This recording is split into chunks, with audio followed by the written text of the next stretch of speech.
She slid knee-deep into a dangerous, intoxicating high-stakes world, walking out the other side $4 million richer. Olympic skier, exclusive poker club hostess, and FBI target. That's Molly Bloom's resume, and it's packed to the brim with twists, turns, partying, double-crossing, crime, and cold hard Hollywood cash. Molly fueled the unhealthy obsession of Tinseltown's richest for years, pocketing the dirty dollars from celebrity gamblers like Ben Affleck, Tobey Maguire, and Leonardo DiCaprio. The stakes were high, and not just on the poker table. Molly faced financial collapse, significant jail time, and was beaten within inches of her life. So how did this professional athlete find herself inundated in the world of underground gambling? Stay tuned for the extraordinary story of poker princess Molly Bloom. Aaron Sorkin's enthralling film about this poker princess, called Molly's Game, showcases Molly's critical fall at the Olympic Games qualifiers as the turning point in her life. The freestyle mogul skier collided with a small twig embedded in the snow, detaching her ski in a one-in-a-million event, which ruined her prospering career as an athlete. While this made for a dramatic cinematic opening, in reality, her decision to give up on her elite athlete dreams was more long-winded, coming after consecutive setbacks. Molly had almost made it to the top. She held a position in the U.S. ski team and ranked third in North America. Yet a serious back injury early in her career, a nasty fall on an Olympic qualifying run in 1998, and a seemingly never good enough attitude from her father pushed her away from the slopes. At that point, Molly's life took a full 180. She ditched the powder in search for the glitz, glamour, and comparative stability of Los Angeles, heading to Tinseltown in 2001. The glamour would come later, and it would come in droves, but at this point, Molly had no idea exactly how deep into the world of luxury she'd soon find herself. What she intended to be a sabbatical year before enrolling in law school turned out to be a one-person ticket on a roller coaster ride through the money-laden world of underground Hollywood and underground New York. But that fascinating chapter comes later. With skiing out of the picture, Molly still felt a great deal of pressure to be successful when she moved to LA. Her two brothers' incredible reputations pushed her further into the shadows, Jordan being a surgeon, and Jeremy earning praise as an American Olympic skier and Philadelphia Eagles player. From the outside, Molly was smart, athletic, and a real go-getter, but within her family, she wasn't even second best, which only enhanced her motivation to succeed. The transition to Los Angeles wasn't easy. She found herself couch surfing at a friend's place while searching for a makeshift waitressing gig. Before too long, she landed a job as a cocktail waitress, slinging shots and bottles to the obnoxious Hollywood elite. But it was her next job that would prove to be the catalyst that kicks the enthralling Molly Bloom story into gear. After quitting her job as a waitress, real estate entrepreneur Darren Feinstein almost hit Molly with his car. That near miss changed her life forever. He took notice of her uniform and hired her on the spot for a job at his restaurant. But it wasn't the restaurant that would change her life. It was Darren Feinstein himself. Before too long, the entrepreneur made 26-year-old Bloom his executive assistant. Feinstein wasn't a pleasant employer, to say the least, but the work was stable and it paid the bills, allowing Molly to finally get off her friend's couch. There's no beating around the bush here. Feinstein was rude, elitist, and talked down to those with shallower wallets. When Molly picked up his food, he actually yelled, "These are poor people bagels!" That should give you an idea of this man's sense of entitlement. With her notable beauty and charming personality, Feinstein recruited Molly to help run his weekly, highly exclusive poker game. It was held at the Viper Room, a bar he co-owned which sat on the illustrious gritty Sunset Strip in West Hollywood, a spot frequented by the Hollywood rich and famous. At this point, Molly was thrust into a new universe. She didn't know the first thing about poker. On her first night setting up the table, it was Google to the rescue. What kind of music do poker players like to listen to? What do poker players eat? The celebrities trickled in one by one, and by the end of the night, Molly had made $3,000 in tips just like that. For these Hollywood names, $3,000 was nothing. For Molly at this point in her life, $3,000 was everything. It didn't take Molly long to learn the ins and outs of poker and the secrets to throwing exclusive top-tier events. Her skills quickly grew. She became comfortable dealing with celebrities and handling large quantities of cash. As her skills grew, so did her contact list, which she'd soon use to her own advantage. In typical Feinstein fashion, Molly was dealt with a double-crossing ultimatum. In Darren's eyes, Molly was making enough in tips from the weekly poker games that he didn't need to keep paying a salary for her legitimate job. But if Molly wanted to continue making the poker tips, she'd still have to do the grinding work as an executive assistant. 2 jobs, 1 payment. If she refused to continue adhering to each and every one of Feinstein's needs, 24 hours a day, 7 days a week, she'd lose her chance at the poker room as well. Molly fought back, pleaded her case, and as a result, was sent packing. Now with a handy set of skills and a Rolodex full of wealthy, attention-grabbing celebrities, Molly decided to utilize the contacts she made to start up a poker game of her own. Within a year, she built up her game to be one of the most exclusive and high-stakes poker tables in the world. Molly was using the celebrities she met during Feinstein's events to lure in even bigger names. Bigger names meant fatter wallets, and the fatter wallets meant much larger stacks of cash on the table. Initially, the buy-in started at $10,000, but it eventually soared up to $250,000, and if cash wasn't on hand, some truly surreal pieces of collateral were put forth, perhaps none more astounding than an original Monet painting. With the ability to buy back in once they'd lost all their chips, players could dig themselves into a hole in a matter of hours. Bloom admitted that she witnessed one particular celebrity lose $100 million in a single night. Astonishingly, he came back the very next day to pay up. This credit now, pay later system would soon get Molly into a world of trouble. She just didn't know it yet. Her ability to coordinate celebrities and manipulate them as assets were critical to her business's success.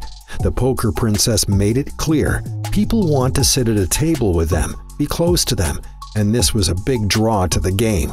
If Leonardo DiCaprio or Ben Affleck were making an appearance, it sent waves through the high-stakes poker community. People would know about it, and they'd pay up for a seat at the table. Molly knew this, with a particular reliance on one cashed-up celebrity.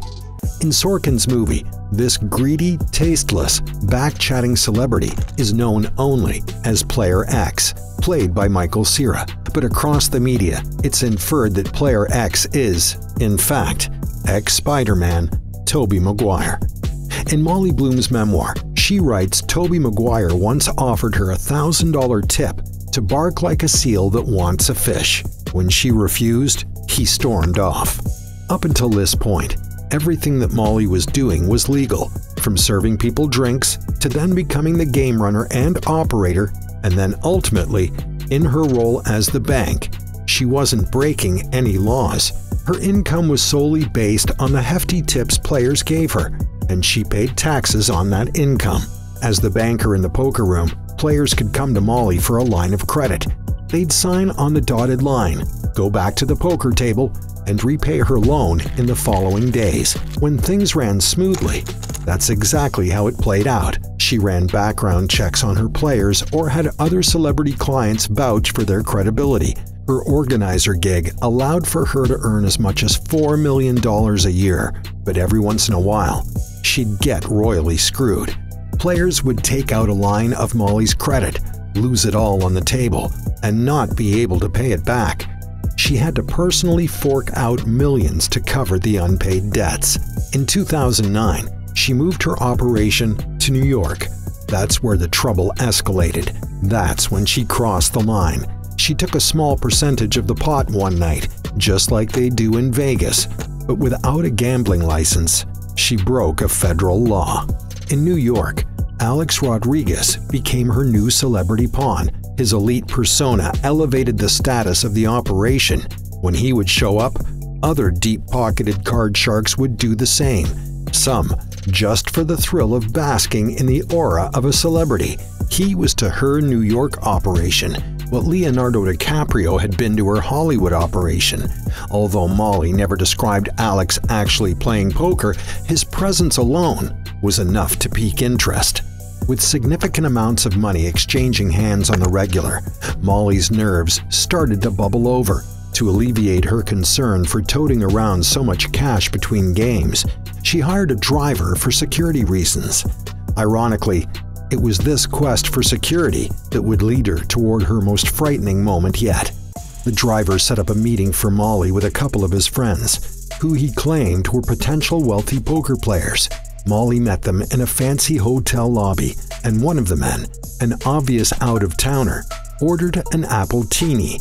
But the meeting wasn't set up to join a poker table. It was set up so that they could offer Molly their protective services in exchange for a cut of her earnings. With a certain caveat, these friends were Russian mobsters. They dug up dirt on Molly, flustered their knowledge of her financial situation, and threatened her family if she didn't accept their protection. She rejected the offer, and weeks later, an armed stranger showed up at her door. He violently slammed her against the wall, threatened her with a gun, and made away with her cash and jewelry. There was no doubt about it. This guy was sent by the appletini-drinking Russian mobsters. Molly had no choice but to accept another meeting and agree to the protection. With a strike of good luck, she read in the paper that the FBI had arrested nearly 125 people in a massive mob roundup, and the mobsters were never heard from again. With the mob now out of the picture, Molly could jump back into the poker business, and with that, slide back into her life of luxury. Cigars, booze, and all kinds of substances frequented the poker table. Away from the poker room, she splurged her millions on the best fashion, toys, amenities, and accommodation that money could buy. The contrast between her early life and that of the poker princess was stark and enormous. Years earlier, she was cruising down the ski slopes wearing discounted basic clothes. Now, she was spending mercilessly on diamonds and gold. I had an American Express card, and I could buy myself whatever I wanted. And that she did. The FBI arrested Bloom in 2013. The crazy, substance-reliant lifestyle of 3 days wide awake was taking its toll. Her drive to keep running games and to keep taking a rake had, in her own words, eclipsed basic survival. After 8 years in LA and 2 years in New York, Molly had seen lives and families ripped apart. She'd seen and felt both the highest of highs and the lowest of lows. In 2013, some 2 years after she decided to stop running games, after she'd made $4,773,000 in 1 year alone, Molly was awoken by the FBI with an arrest warrant. Now, she was in trouble. But how did it get to this point? After so long out of the limelight, what tipped the FBI onto her trail? It all comes down to one hedge fund manager, Bradley Ruderman, also known as Bad Brad, simply because he was so bad at poker.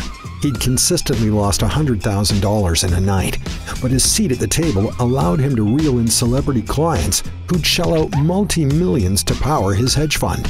As it turns out, that hedge fund was nothing but a Ponzi scheme.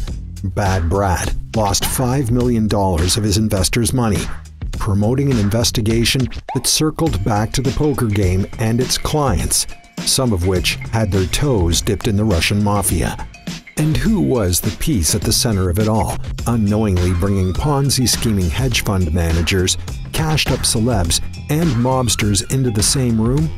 The poker princess herself, Molly Bloom.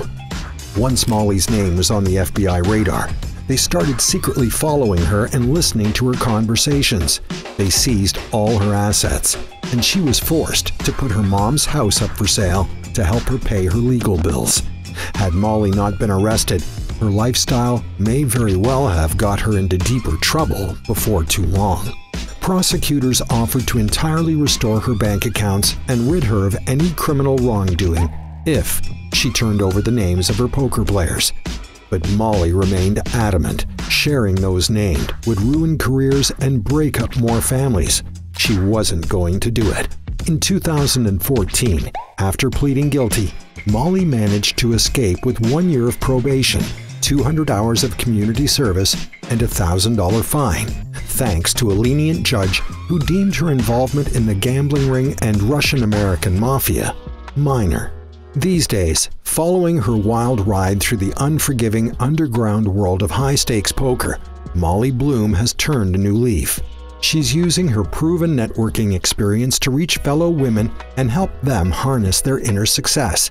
She admits that she made a lot of mistakes, now trying to build a confident, entrepreneurial female community to help fellow women prosper. Thanks to the success of the Oscar-nominated Aaron Sorkin movie, her published memoir, and the income from ongoing public speaking, Bloom is estimated to be worth close to $500,000. It's far from the starry heights of the former poker princess, but without mafia thuggery, FBI phone tapping, or week-long substance-fueled partying, she can spend it purposefully, without a demonic weight hanging over her head. That's the incredible story of Molly Bloom. Do you think she should have got jail time? Let us know in the comments. Thanks for watching, and we'll see you next time.